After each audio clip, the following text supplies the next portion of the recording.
വഖഫ് നിയമ ഭേദഗതിക്കെതിരായ സമരത്തിൽ മുസ്ലിം ലീഗ് കോൺഗ്രസ് പോരുമുറുകുന്നു.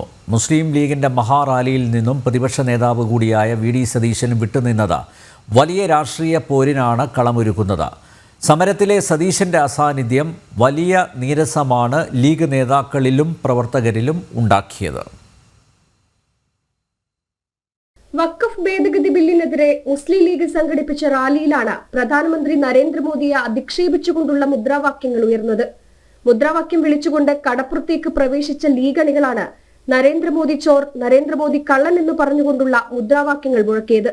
പ്രധാനമന്ത്രിയെ അപമാനിച്ചുകൊണ്ട് മുദ്രാവാക്യങ്ങൾ ഉയർത്തിയ അതേ അണികൾ തന്നെയാണ് പ്രത്യക്ഷത്തിൽ ഭാരതവുമായി ഒരു ബന്ധവുമില്ലാത്ത ഗാസയിലെ ജനങ്ങൾക്ക് വേണ്ടി കണ്ണീർ പൊഴിച്ചുകൊണ്ട് മുദ്രാവാക്യങ്ങൾ മുഴക്കിയതും. എഴുതി നൽകിയ മുദ്രാവാക്യങ്ങൾ മാത്രമേ വിളിക്കാവൂ എന്ന് മുസ്ലിം ലീഗ് നേതൃത്വം അണികൾക്ക് നേരത്തെ നിർദ്ദേശം നൽകിയിരുന്നു.